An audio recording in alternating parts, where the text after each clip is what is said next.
Doctor हिता मृणाल हेब्बाळकर यांनी सुरू केलेल्या स्किन अँड हेअर केअर क्लिनिकचे उद्घाटन महिला व बालकल्याणमंत्री लक्ष्मी हेब्बाळकर यांनी रविवारी संध्याकाळी केले.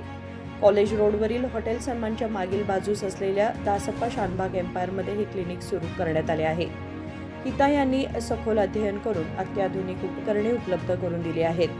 हे नवे क्लिनिक बेळगाव आणि उत्तर कर्नाटकातील जनतेच्या आरोग्याची काळजी घेत कार्य करणार असून नागरिकांनी याचा लाभ घ्यावा अशी विनंती मी करते.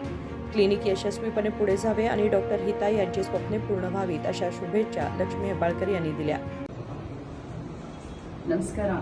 ಇವತ್ತು ಹಿತಾ ಮೃಣಾಲ್ ಹೆಬ್ಬಾಳ್ಕರ್ ನೂತನವಾಗಿ ಬೆಳಗಾವಿಯಲ್ಲಿ ಸ್ಕಿನ್ ಆ್ಯಂಡ್ ಹೇರ್ ಕ್ಲಿನಿಕನ್ನು ಬಹಳ ಸಂತೋಷದಿಂದ ನಾನು ಉದ್ಘಾಟನೆಯನ್ನು ನನ್ನ ಸಹೋದರರಾದಂಥ ಚಂದ್ರರಾಜ್ ಹಟ್ಟಿಹೊಳಿ, ನನ್ನ ಮಗನಾದಂಥ ಮೃಣಾಲ್ ಹೆಬ್ಬಾಳ್ಕರ್ ಅವರ ಒಟ್ಟಿಗೆ ಬಹಳ ಸಂತೋಷದಿಂದ ಈ ಕ್ಲಿನಿಕನ್ನು ಇವತ್ತು ಉದ್ಘಾಟನೆಯನ್ನು ನಾನು ಮಾಡಿದ್ದೀನಿ.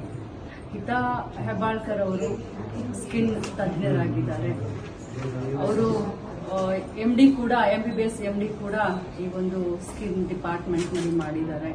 ಬಹಳಷ್ಟು ಉತ್ಸಾಹವನ್ನು ಇಟ್ಕೊಂಡು ಬಹಳಷ್ಟು ಸ್ಟಡಿ ಮಾಡಿ ಡೆಲ್ಲಿಯಲ್ಲಿ ಕೂಡ ಇದರ ಬಗ್ಗೆ ಬಹಳಷ್ಟು ಸ್ಟಡಿಯನ್ನು ಮಾಡಿದ್ದಾರೆ. ದೇಶ ವಿದೇಶದಲ್ಲಿ ತಿರುಗಾಡಿ ಇದರ ಬಗ್ಗೆ ಬಹಳಷ್ಟು ನಾಲೆಜನ್ನು ಕಲೆಕ್ಟ್ ಮಾಡಿದ್ದಾರೆ.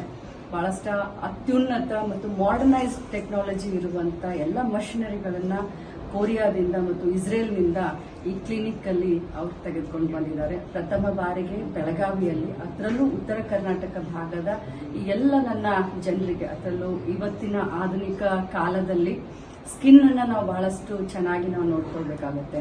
ಇವತ್ತಿನ ಮಾಡರ್ನೈಸೇಷನ್ ಯುಗದಲ್ಲಿ ಮನುಷ್ಯ ಬಹಳಷ್ಟು ಕಾನ್ಫಿಡೆಂಟ್ ಆಗಿ ಇರಬೇಕು ಅಂತಂದ್ರೆ ಸ್ಕಿನ್ ಬಹಳಷ್ಟು ಚೆನ್ನಾಗಿರಬೇಕು, ಬಹಳಷ್ಟು ಆರೋಗ್ಯಕರವಾಗಿರಬೇಕು. ಆ ಉತ್ತಮವಾದ ಗುಣಮಟ್ಟದ ಎಲ್ಲ ಮಷಿನರಿಗಳನ್ನ ಇಟ್ಕೊಂಡು ಈ ಭಾಗದ ಉತ್ತರ ಕರ್ನಾಟಕ ಬೆಳಗಾವಿ ಭಾಗದ ಜನರಿಗೆ ಅತ್ಯುತ್ತಮ ಒಂದು ಸೌಲಭ್ಯವನ್ನ ಕಲ್ಪಿಸಬೇಕನ್ನುವಂತ ನಿಟ್ಟಿನಲ್ಲಿ ಇವತ್ತು ಈ ಕ್ಲಿನಿಕ್ ಅನ್ನ ಸಂತೋಷದಿಂದ ಉದ್ಘಾಟನೆ ಮಾಡಿದ್ದೀನಿ. ಎಲ್ಲ ಜನರಿಗೆ ನಾನು ಒಂದು ಮಾತನ್ನ ಹೇಳಲಿಕ್ಕೆ ಬಯಸ್ತೀನಿ. ಬನ್ನಿ, ಇದರ ಉಪಯೋಗವನ್ನ, ಇದರ ಲಾಭವನ್ನ ತಾವು ತೆಗೆದುಕೊಳ್ಳಿ. ಹಿತಾ ಮೃಣಾಲ್ ಹೆಬ್ಬಾಳ್ಕರ್ ಅವರ ಒಂದು ಸೇವೆಯನ್ನ ತಾವು ಪಡ್ಕೊಳ್ಳಿ ಅಂತ ಈ ಮೂಲಕ ತಮ್ಮಲ್ಲಿ ಕೇಳ್ಕೊಳ್ತೀನಿ. ನಮಸ್ಕಾರ. कार्यक्रमाला विधान परिषद सदस्य चंद्रराज हट्टीहोळी, मृणाल हेब्बाळकर यांच्यासह अनेक मान्यवर उपस्थित होते. विनोद कोलकार, KMM मराठी, बेळगाव.